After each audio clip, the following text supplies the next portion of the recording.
Now at 5, the story of a Neosho, Missouri teacher who saved the life of a choking student. Plus, crews in Joplin tear down the city's old courts building. We'll tell you what that property will become. President Biden is re-upping the U.S.'s support of NATO allies. I'm Skyler Henry at the White House with the decision out of Moscow that President Biden is calling a big mistake. The 4 states' most watched news starts now. A Neosho middle school teacher saved a student from choking. This is KOAM News at 5. I'm Dow Quick. Teacher Savannah Roth was alerted by a student that another student was choking on a quarter.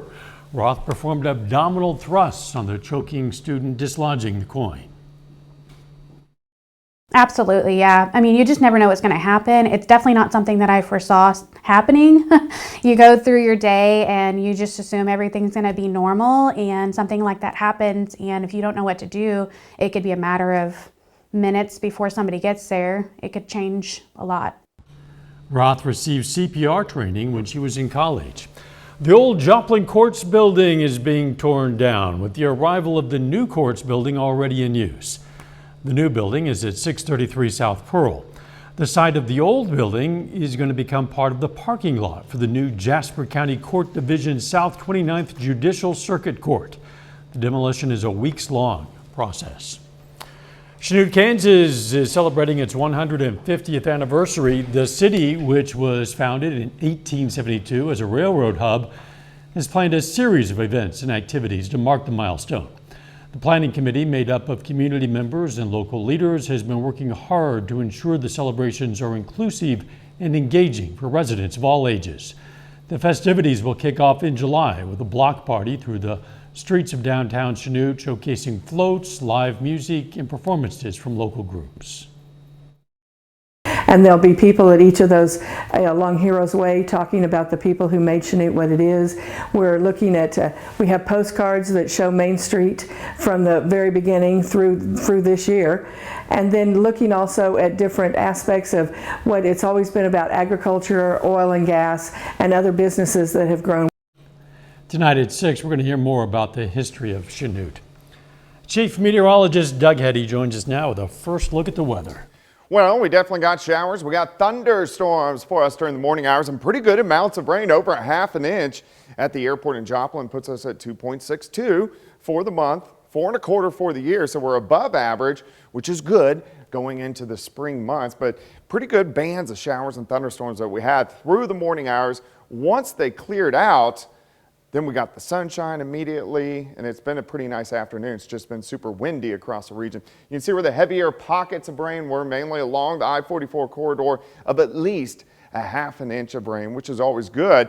Now we got a strong cold front that is pushing in. Look at the colder air behind it. So we are going to turn quite a bit colder as we go into the overnight hours tonight. Plus, it's still windy. We got south winds kind of that 20 to 30 mile per hour range. So what is next? We're going to look at that here in just a bit. See you soon. President Biden is meeting with the countries on NATO's eastern flank today before wrapping up his trip to Ukraine and Poland. The visit comes as Russia's invasion of Ukraine is about to enter its second year. Skyler Henry reports. Heading into a meeting at the presidential palace in Warsaw, Poland Wednesday, President Biden made his first comments on Russian President Vladimir Putin's decision to suspend participation in the New START nuclear arms control treaty. Mr. President, any reaction to Putin saying he's pulling out of New START? I don't have time. No time?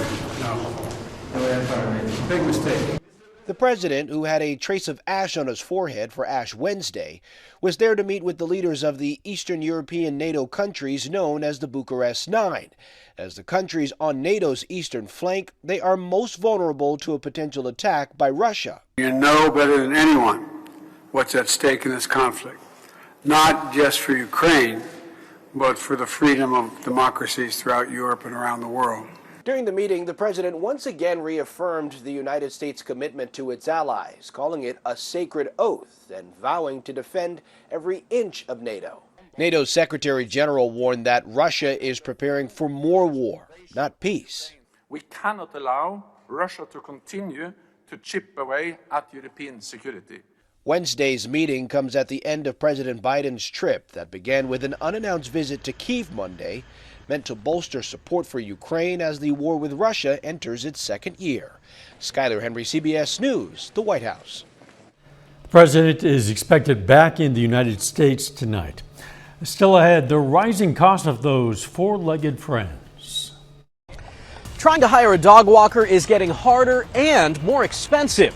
I'm Michael George with why dog owners are paying more to get their pups some exercise. And next in Health Watch, what a new study shows about the impact racism can have on a person's quality of sleep. Topping today's Health Watch, any exercise, even as little as once a month exercise, can help preserve mental function and memory. A major study in the Journal of Neurology, Neurosurgery, and Psychiatry showed a link between exercise and lower risks of dementia and cognitive decline. While even a little exercise can help, people who exercised regularly throughout adulthood saw the most benefit. Breathing practice combined with exercise can help improve concussion symptoms in teens. A study by the American Academy of Neurology had teens experiencing long-term concussion symptoms practice slow breathing for 20 minutes a night. Those who also did physical exercise saw improvements in memory skills, mood, and depression. New research finds Black patients are more likely to experience dialysis graft failure. An AV graft is a flexible tube used to connect arteries and veins to help treat kidney failure. A study published in Radiology found disparities in the effectiveness of the treatment among Black people. Doctors say more research needs to be done to understand that disparity. Growing evidence shows the impact of racism that leads certain groups to have a tougher time getting a full night's sleep, putting them at a higher risk for bigger health problems. Reporter Jared Hill has more. Getting a good night's sleep can be easier said than done, but new research shows for Black Americans, it may be even harder. National data indicate that Black adults and other non-white adults have poorer sleep. A 2022 study from Yale University found Black Americans had the highest rate of short sleep compared to their white and non-white counterparts. We want to be able to address disparities in sleep because we know that sleep is associated with some of the leading causes of death, including cardiovascular disease. Mercedes Carnathon at Northwestern University Feinberg School of Medicine says it's not because of biological differences. It's more likely attributed to social and structural factors that influence our opportunity to get good sleep. Factors like noise pollution, whether it's traffic, construction, factories, or airports, research has shown Black Americans are more likely to live in communities where the noise levels are higher. Another factor, social stress. Sean Adeoye says it wasn't until the racial justice protests of 2020 that she really started having trouble sleeping. My mind is constantly worried about things around me. If when my daughter is gone, I'm worried that she's going to be pulled over by the police. The single mom from Chicago says that doesn't just mean she's more tired. I suddenly have high blood pressure, and I know that it's due to the anxiety. I know that it has a sleep component. It all goes together. Experts know the solutions aren't simple, but they hope awareness can be a start. Jared Hill, CBS News, New York. Experts recommend people try to create the best environment to sleep for the circumstances. They say people should turn off the TV and other devices before bed and discuss challenges with their doctors. And that is a look at today's health news. A little bit later, our pet vet on call. Hi, I'm Dr. Eva Dudek from Parsons Pet Hospital. Coming up, we're going to tell you how to age a parrot. Plus, it looks like much colder temperatures working in. We're going to have those details coming up.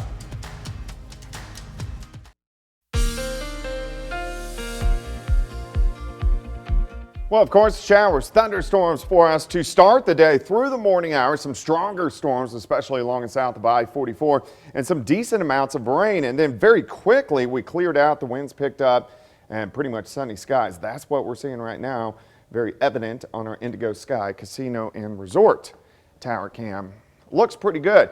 It is still fairly mild, but temperatures are really going to drop off. It's 66 in Nevada, 65 in Neosho. It's still 70 in Nowata, but you can see this wind shift line. That's our cold front, so quickly drops 57 in Chanute, down to 53 in Yates Center. So that colder air is working in. In fact, this is an Arctic air mass. Look at all the cold air up across the northern parts of the plains. The Arctic air is going to slide to our north, but we are going to cool down quite a bit as we go through the overnight hours tonight, and then once again as we work into tomorrow. Plus, it's been windy. We've had these southwesterly winds all day long, and gusts have been decently high. We've had winds gusting 35, 40, a little bit higher than 40 miles per hour. Now, as the front sinks through, the winds will die down just a bit, and then they're going to pick right back up behind the front as we go through the overnight hours. Outside, looks good. 7th and range line sitting at 66. Still southerly winds. Humidity at 60%. Through the evening, we drop back through the 60s, 50s, but eventually much colder, all the way down near freezing later on tonight. Thunderstorms gone, quickly rolled out of here. This is actually a pretty big storm system. You can see the storms now through parts of Illinois, and then look at this massive blizzard ongoing across the northern parts of the plains, where they are seeing 1 to 2 feet up across southern parts of Minnesota. All right, the winds stay breezy tonight. Winds gusting 20 upwards to about 25. They do die down a bit tomorrow afternoon. Then they pick back up once we go into Friday morning. So overall, it stays breezy as we go through the next couple days. Let's go through time. There goes the front this evening. We have northerly winds. We drop back lower 30s by morning. Clear skies. As we go through the morning hours, we stay sunny. Here's the noon hour, upper 30s to near 40. Once we get into the afternoon, I think most of us mid 40s, staying in the upper 30s once you get into our northwestern counties. Then it gets cold tomorrow night. Clear skies again, northeasterly winds, overnight lows down into lower 20s. On Friday, clouds increase, so mostly cloudy skies, and you can see a few little spotty showers trying to pop up once we get into late in the day. That's our next little weak wave that is going to head toward us. All right, 35 to start, 39 by noon, 42 by 5. I think a high temp right around 44 degrees once we get into the afternoon. So Thursday, not bad. At least we're going to get the sunshine. All right, on Friday, evening showers roll in. And then as we go into Saturday, some PM showers again, back to 52. Back to 64 on Sunday. We are going to get some thunderstorms in here by the time we head into Monday. So this is going to be Monday morning, Sunday night into Monday morning. Very similar kind of to what we had today. Some of those storms could be strong, and then we stay in the 60s till the middle of next week, but it stays pretty active over the next several days. And downright cold come tomorrow night. Yeah, it gets cold. Thanks, Doug. Coming up, why the Department of Transportation is investigating the cancellation of flights during the pandemic. Topping today's Consumer Watch, the Department of Transportation's internal watchdog says it's launching a probe into the spike in flight cancellations and delays in the wake of the pandemic. The Office of the Inspector General Audit will focus on the DOT's role in the cancellations rather than the airlines. In a memo, the IG said more than 30,000 of the delayed and canceled flights were attributable to issues in the national airspace system, such as heavy traffic and air traffic control. United Airlines is trying to be more eco-friendly. The carrier just announced it's opening a sustainable flight fund to help boost efforts to back sustainable aviation fuel production. Sustainable aviation fuel comes from a number of sources, including plant-based products that can be mixed with traditional petroleum-based fuel. If you're a dog owner, you might have used a walker to help your four-legged friend get plenty of exercise. But as Michael George explains, trying to find a dog walker these days isn't exactly a walk in the park. 9-year-old Lacey needs plenty of outdoor time, and her owner, Eric Mendez, trusts his dog walker to make sure she gets it. I wanted to make sure that she was taken out at least 30 to 40 minutes during the day so that, she gets a lot of that anxiety out, has something to do during the day. But Mendez is finding demand for dog walkers has skyrocketed. Part of that has to do with the pandemic. An ASPCA survey found close to 1 in 5 American families adopted a pet in 2020 and early 2021. That's 23 million households. And with that increased demand comes higher prices. $630 a month? A month. It was $500 And shortly after the pandemic took off, they raised prices to $630. The New York Times even reports one walker in New York makes 6 figures, though that's far from typical. This is Mr. Theo, or Theo for short. He is legally the cutest dog in New York City. Violet Blyden is the owner of Bear Paws, a dog walking service. She says higher prices have more to do with inflation. Everything has gotten more expensive. We're paying $8 for eggs. Dog walkers also kind of have to be able to afford New York City. She also says work from home is winding down for many humans, and they're calling her. I think it has a lot more people going back to work than it has to do with more dogs. People just need us more. If you're hiring a walker, experts say do your research first, ask for references, and set up a meet and greet. After all, it's an investment in someone you trust to keep your pup healthy and happy. Michael George, CBS News, New York. The American Pet Products Association reports Americans spend $9.5 billion a year on walkers, pet sitters, groomers, and insurance. Men participating in the world's biggest trial of a 4-day work week spent much more time with their children. Starting last June, about 2,900 workers worked 80% of their usual hours for 6 months for the same pay, in exchange for promising to deliver 100% of their usual work. According to time diaries kept during the trial, the time male workers spent looking after their children rose by 27%. Our pet vet on call next.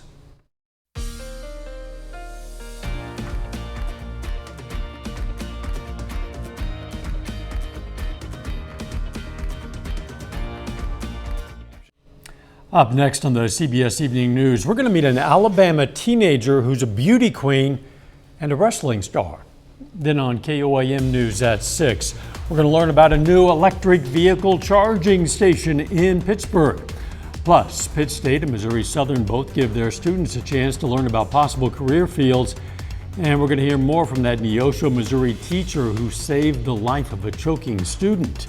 Stay with us for the CBS Evening News and then KOAM News at 6. We all age in different ways. That's not only true among people, but also among various animal species. Today's question for our pet vet on call: how can I tell how old my parrot is? This is a tough one because we really don't know a lot about parrots. They don't act like typical other animals. They don't get gray when they get older. They don't get arthritis when they get older. They don't slow down and get fat when they're older. So once their adult feathers grow in, it's kind of a guessing game from history. How long you've had it, how long has the previous owner had it, we pretty much just guess. Now, some parrots, their irises change color. They turn lighter, but that's only over a period of 3 years. And then after that, we just make it up. Hey, thanks for the question. We invite questions from anyone. If you have a question, you just send it to petvet@koamtv.com. Dr. Eva Dudek from the Parsons Pet Hospital answers a different question or brings us a fun fact every Wednesday right here on KOAM News at 5. You can also find answers to previous questions on our website. All right, let's check out our picks of the litter for the week. From the Joplin Humane Society, we've chosen this adult female husky. The shelter says she's loose and wiggly when greeting people. Her name is Balto. And the Southeast Kansas Humane Society has this one. We've chosen this 11-year-old long-haired cat. Her name is Squeakers. If you're looking for a pet, why not check out your local Humane Society? A couple of cute ones right there. The weather is going to be changing a bit in the coming days. Quite a bit colder for us tonight as we drop back near freezing. Only 44 tomorrow, still breezy. 25 tomorrow night, so decently colder over the next couple days. Showers back in late Friday into the weekend. Thunderstorms again Sunday night into Monday. Wintry mix next Thursday, so a lot to watch. Thanks for joining us. The CBS Evening News is next. And of course, we're going to be right back here for KOAM News at 6. See you then. Let's make it a great evening.